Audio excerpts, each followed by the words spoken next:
Patriotic Party for the 2024 presidential elections. Dr.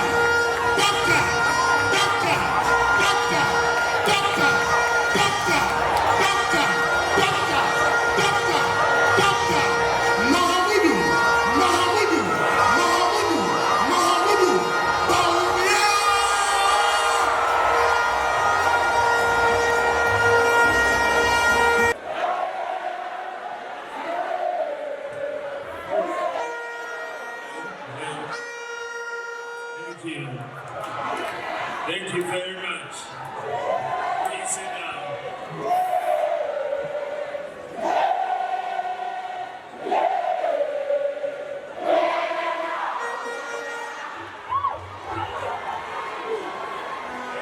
Thank you very much.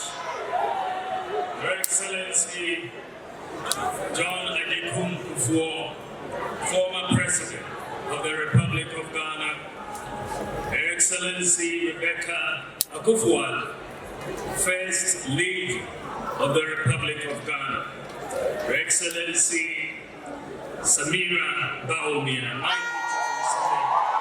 Second Lady of the Republic of Ghana, Honorable Akosua Osei-Freema Opare, Chief of Staff, Stephen Ayesu Inti, the National Chairman, our General Secretary, Justin Kodia Frimpong, the Chairman of the Council of Elders, Honorable Hartman Osu-Ejima, and members of the Council of Elders, members of the National Executives, members of the Council of State, Ministers of State here present, members of Parliament, parliamentary candidates, former presidential aspirants, members of the diplomatic corps, religious leaders, traditional leaders, CEOs present, invited guests, members of the media, distinguished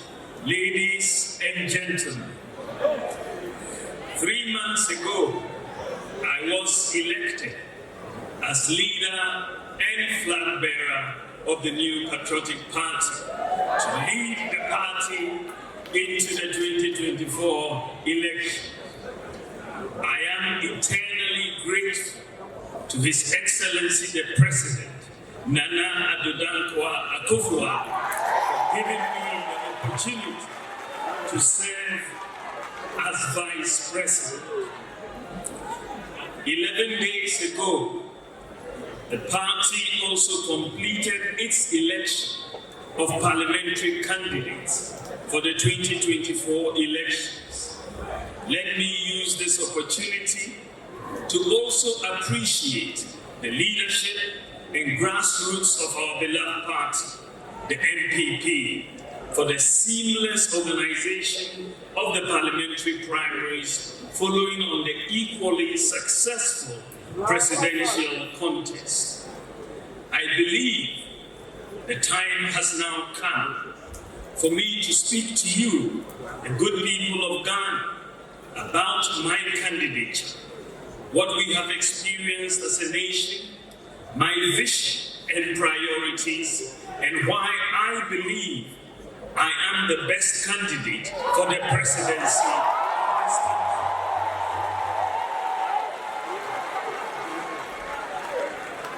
I recognize that submitting myself to your service, the electorate, to vote for me as president is no different from interviewing for a job.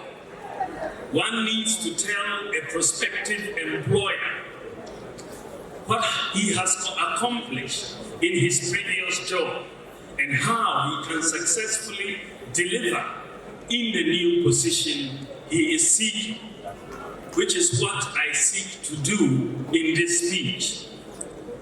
Even though tonight is about sharing my vision and policy priorities with you, I crave your indulgence to broadly set up the context. I will first talk about the record of our government and my contribution as as Vice President before I lay out my vision. So I ask for your patience.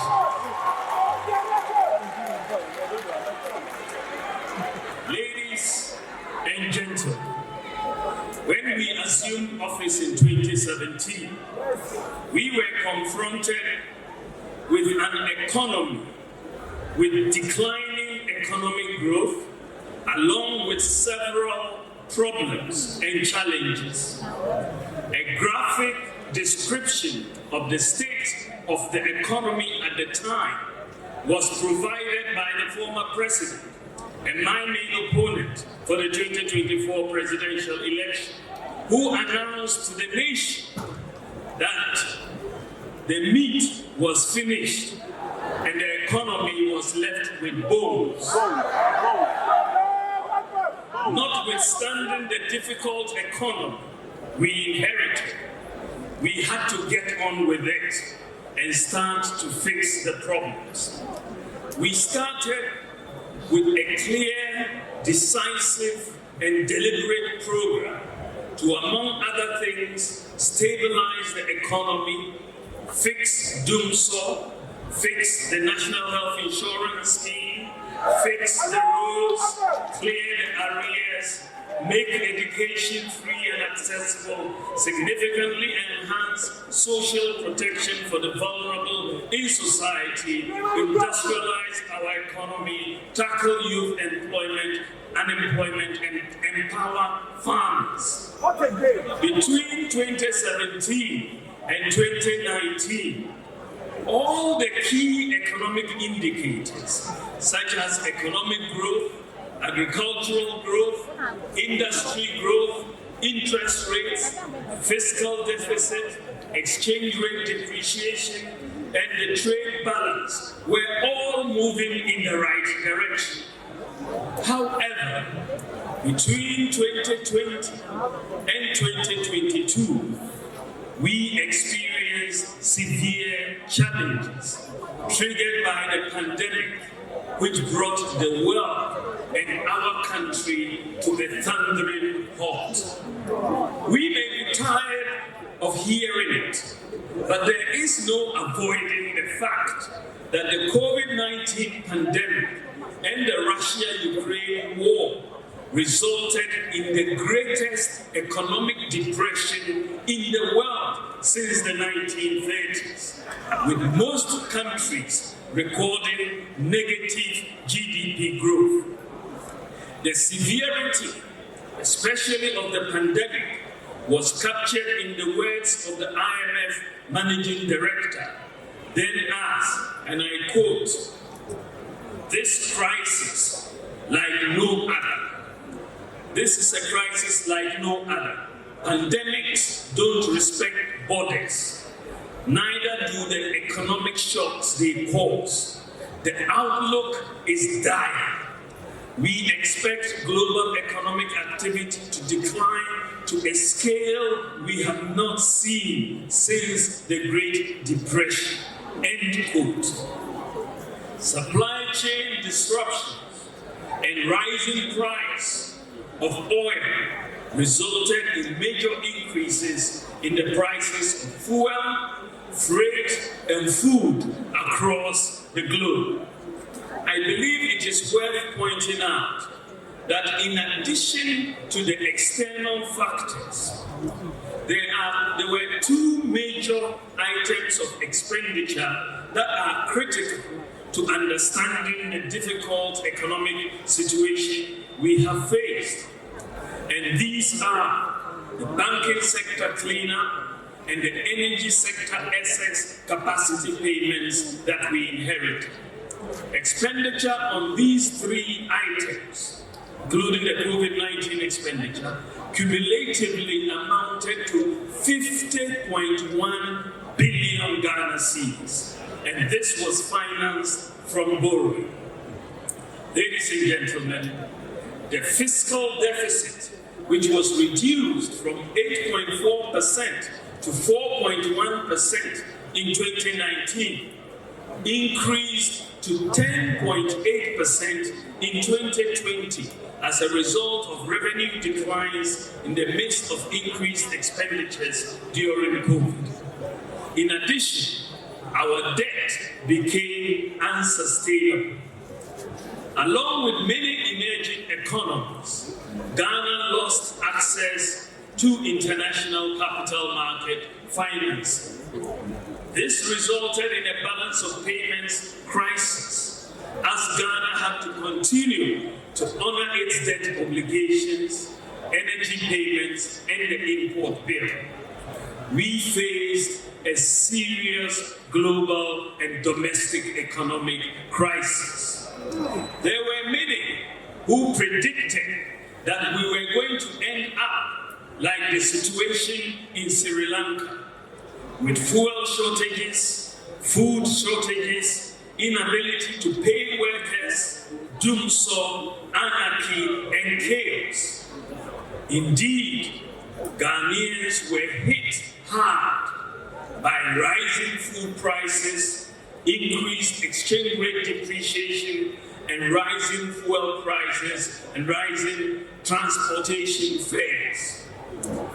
Bondholders also saw a sharp decline in their net worth following the painful debt restructuring program. We faced very challenging times, but with calm leadership and the support and understanding of the good people of Ghana, we have weathered the storm. The government had to seek IMF support to stabilize our economy and restore fiscal and debt sustainability over 3 years. I must, at this stage, salute and give particular recognition to the Bank of Ghana, which has come under unfair criticism for taking the necessary measures which help pull the economy back from the brink.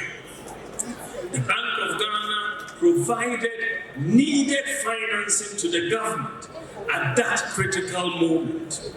What the Bank of Ghana did was very responsible in putting the interest of the good citizens of Ghana first.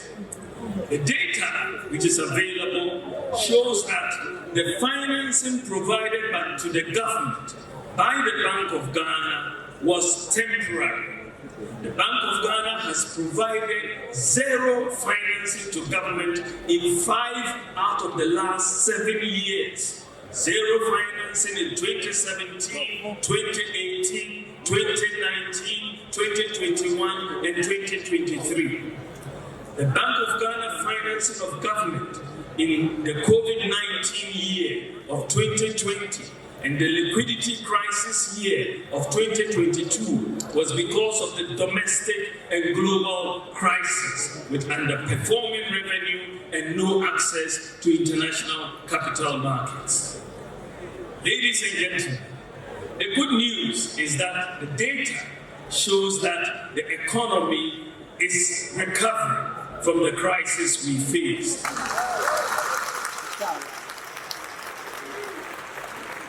Inflation has declined from 54% in January last year to 23% in December 2023.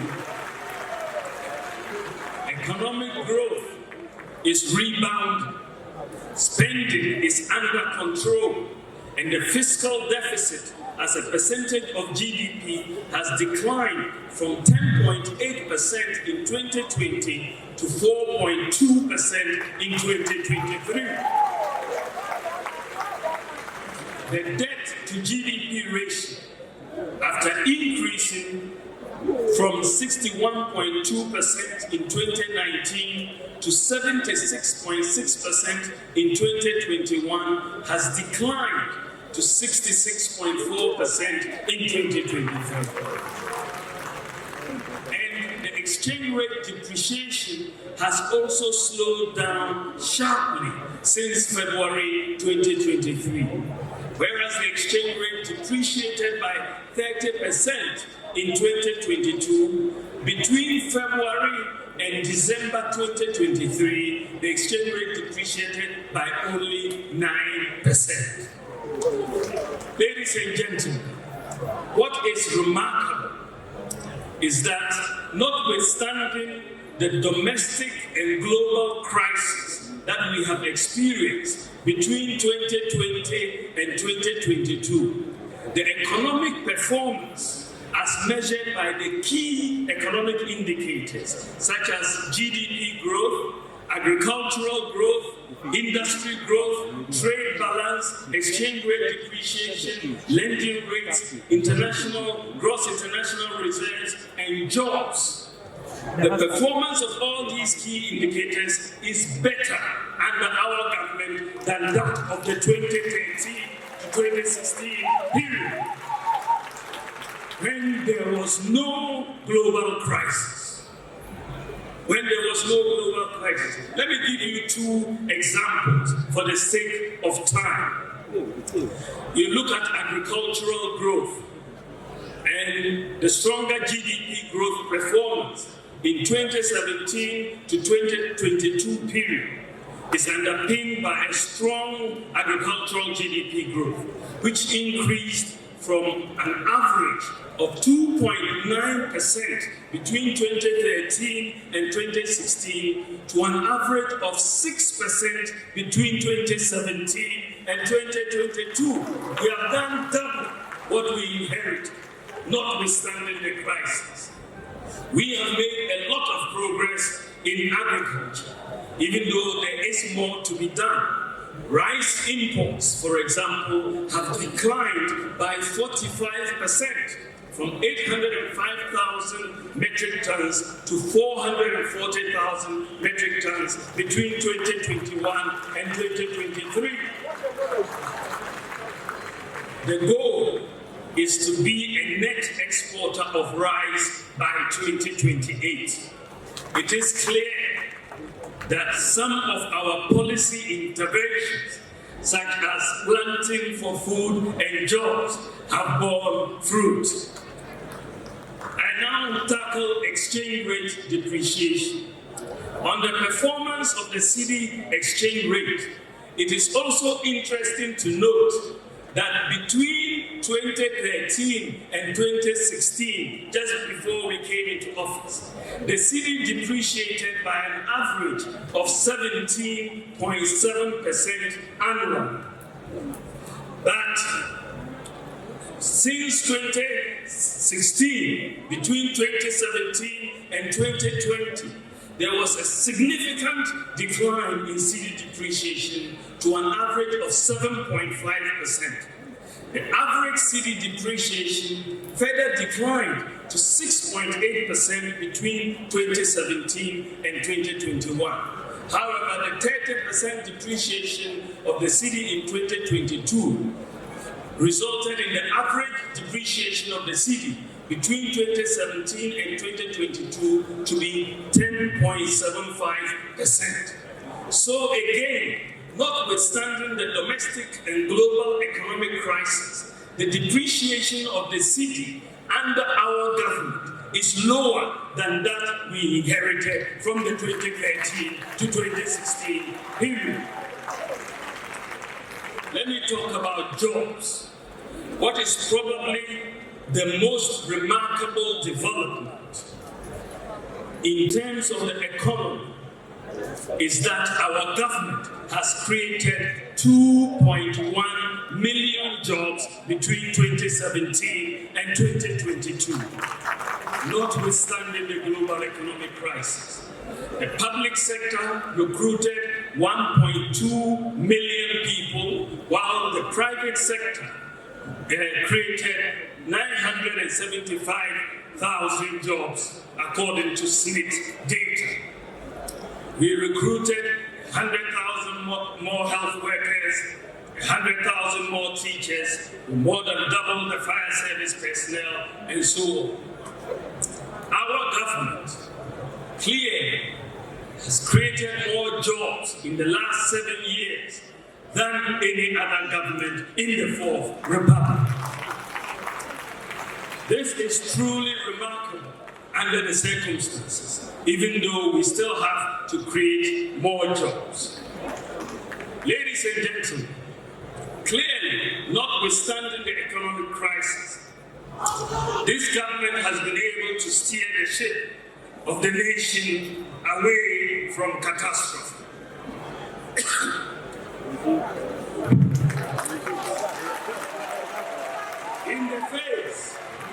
In the face of the crisis, overall performance of the economy in areas such as GDP growth, agricultural growth, industrial growth, trade balance, gross international reserves, and job creation has demonstrated resilience. Ladies and gentlemen, available data also shows that notwithstanding the challenging economy we inherit and the global economic crisis that ensued, government has chalked a large number of achievements across the country. Due to the constraints of time, I will only be able to enumerate a few of these achievements. However, government will soon outdoor our performance tracker in the next few weeks, which will detail all of our achievements in every sector and every district in the Republic of Ghana. But I will name just a few of the achievements. We have undertaken a major roads construction and rehabilitation program across the country, over 11,674 kilometers of roads according to data from the Ministry of Roads and Highways. I am not aware of any government that has done as much in the road sector since 1992. We have initiated and overseen the construction and rehabilitation of more railways than any other government since 1992. At Chimota in Sawam, Accra, Tema, Kojokro, Takwa, Kojokro, Manso, and Tema, Mpaka. We have extended the rural telephony network to more areas than any other government since 1992. We have increased the network from 78 sites to 1,008 sites. We have constructed more fish landing sites than any other government. Exim, Dixco, Mori, Mumford, Winneba, Senyabreko, Gomoa, Fete, Teshi, Keta, Osu, Ekunfi, and Ladies and gentlemen, our government has constructed more sports facilities than any other government since 1992. We have completed 6 new multi-purpose sports stadia and 4 ongoing in each of the 10 regions, 10 old regions. We completed the University of Ghana Stadium in Legon, built multi-purpose sports facilities at the Boteman for the African Games, as well as increased the public astroturfs. When we came into office, there were only 3 astroturfs in Ghana. Today, we have over 150 and still growing. We have constructed more infrastructure and implemented more development policies in the Zongo communities than any other government since 92. The Zongo Development Fund has completed over 200 infrastructure projects in Zongo communities. We have strengthened the National Health Insurance Scheme, which President Kufuor bequeathed us, which was on its knees when we assumed office. Between 2013 and 2016, the number of NHIS registrations increased by 500,000, from 10.1 million to 10.6 million. Between 2017 and 2022, on the other hand, the number of NHIS registrations increased by 6.5 million people to 17.1 million. We have also extended NHIS coverage to childhood cancers and hydroxyurea medicine for sickle cell patients. Ladies and gentlemen, we provided free electricity to lifeline consumers and a 50% discount to other consumers for a whole year during COVID-19. It is important, and it is very important that you hear this, that between 2009 and 2016, the average annual increase in the electricity tariffs was 50% a year between 2009 and 2016. Average annual increase was 50% a year. Between 2017 and 2023, on the other hand, the average annual increase has been 11.1%. This is the lowest average annual increase in end-user electricity tariffs for any government since 1992. We have also introduced the National Rental Assistance Scheme to assist people with problems of rent advance. And so far, 1,492 people have benefited from the National Rental Assistance Scheme. Of course, we have implemented free TVET, and we have also implemented free senior high school education. Free SHS has seen an increase in enrollment from 800,000 in 2016 to 1.4 million by 2022. The year 2023 has recorded the highest ever level of enrollment in senior high school. Around 500,000 students are enrolling in 2023. In addition, the performance of the students at the WACC examinations is also the best since 2015.